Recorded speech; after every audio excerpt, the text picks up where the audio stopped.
वहीं जयपुर के constitution club में बीजेपी के पूर्व प्रदेश अध्यक्ष और हरियाणा के प्रभारी डॉक्टर सतीश पूनिया की पुस्तक अग्निपथ नहीं जनपथ का विमोचन हुआ। कार्यक्रम में पंजाब के राज्यपाल गुलाब चंद कटारिया, बीजेपी प्रदेश अध्यक्ष मदन राठौड़, नेता प्रतिपक्ष टीकाराम जूली, मंत्री मदन दिलावर और वरिष्ठ नेता राजेंद्र राठौड़ मौजूद रहे। जन टीवी के editor in chief SK Surana भी कार्यक्रम में शामिल हुए। सतीश पूनिया ने कहा कि विधानसभा में कटारिया और राठौड़ जी का उन्हें पूरा सहयोग मिला। राजेंद्र राठौड़ ने गुलाब चंद कटारिया को संसदीय लोकतंत्र का पुरोधा बताया और कहा कि जो अग्निपथ पर तपता है वही जनपथ पर चलता है। जूली ने हंसी में कहा कि पुस्तक तो विपक्ष के समय लिखी गई, लेकिन अनुभव हरियाणा की राजनीति जैसे रहे।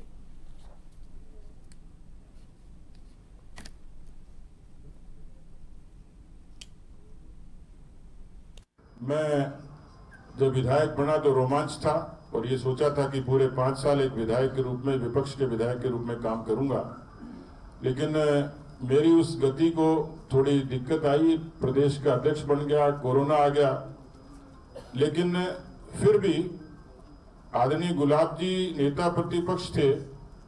मैं पार्टी की और इस पूरे लोकतंत्र की खूबसूरती है, मैं पार्टी का अध्यक्ष था, तो मुझे भी बहुत कहने वाले लोग थे कि आप इतने दल के और प्रदेश के अध्यक्ष हो। मैंने कहा मैं बेशक प्रदेश का अध्यक्ष हूं, मैं नया भी हूं, अनुभव में भी कम हूं और उम्र में भी, इसलिए सदन में मेरे नेता गुलाब चंद कटारिया जी और राजेंद्र राठौड़ जी ही रहेंगे।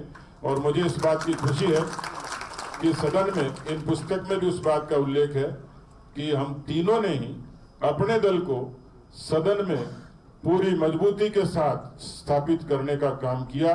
तो गहलोत जी ने कहा चिरंजीवी, और उसी नाम पे चिरंजीवी योजना, उसी बात पे उन्होंने उस योजना का नाम रखा चिरंजीवी योजना, जो बहुत पॉपुलर हुई।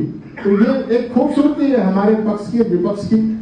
राठौड़ साहब बात कर रहे थे विपक्ष के हंगामों की, आजकल सारी चीजें, लेकिन मैं ये भी कहना चाहूंगा, कोई टिप्पणी नहीं करूंगा कि आज कैसी सरकार चल रही है, किस प्रकार के निर्णय अध्यक्षीय सीट से होती है, मैं कोई जिक्र नहीं करना चाहूंगा। वो समय भी था जब CP जोशी जी अध्यक्ष के रूप में थे और मैं मंत्री के रूप में था।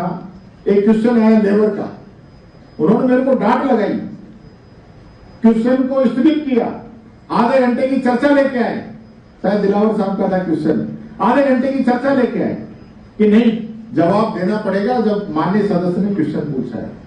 तो एक समय था, गरिमा आज कोई भी किसी पद पे है तो गरिमा हम लोगों को बनानी पड़ेगी। अभी हम अंदर बैठ के काफी चर्चा कर रहे थे कि आज राज्य में ये हो रहा है, राजनीति में ये हो रहा है, तो मैंने कहा साहब ये तो करना तो अपन लोगों को, ये दूसरा तो कोई करने आएगा नहीं। चाहे पक्ष हो या विपक्ष हो, जो सत्ता के अंदर है उनको निर्णय लेना है, विपक्ष को साथ लेना है। जो ऐसी चीजें हैं जिनको राजस्थान को जरूरत है, जिन चीजों की, उसमें सब लोगों को एकजुट होकर एक साथ नियम कानून बना के जो भी करना पड़े राजस्थान के हित में हम लोगों को करना चाहिए। उसमें हमारा भी पूरा सहयोग रहेगा, ये बात मैं कहना चाहूंगा। स्वतंत्र सिखाता है, व्यक्ति छोटा हो सकता है, बड़ा हो सकता है, और इस देश के निर्माण में हर मतदाता का वही अधिकार है जो गुलाब चंद कटारिया का भी है, और इसको बदलने के लिए हिम्मत कौन करे।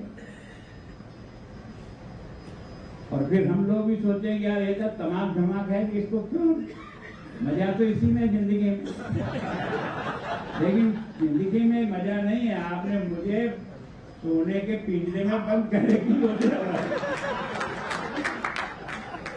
मैं तो बहुत साधारण कार्यकर्ता आपके के साथ हमेशा विधानसभा में बहुत प्रेम से मिलते रहे, आमना सामना भी करते रहे और वापस प्रेम से बातें भी करते रहे।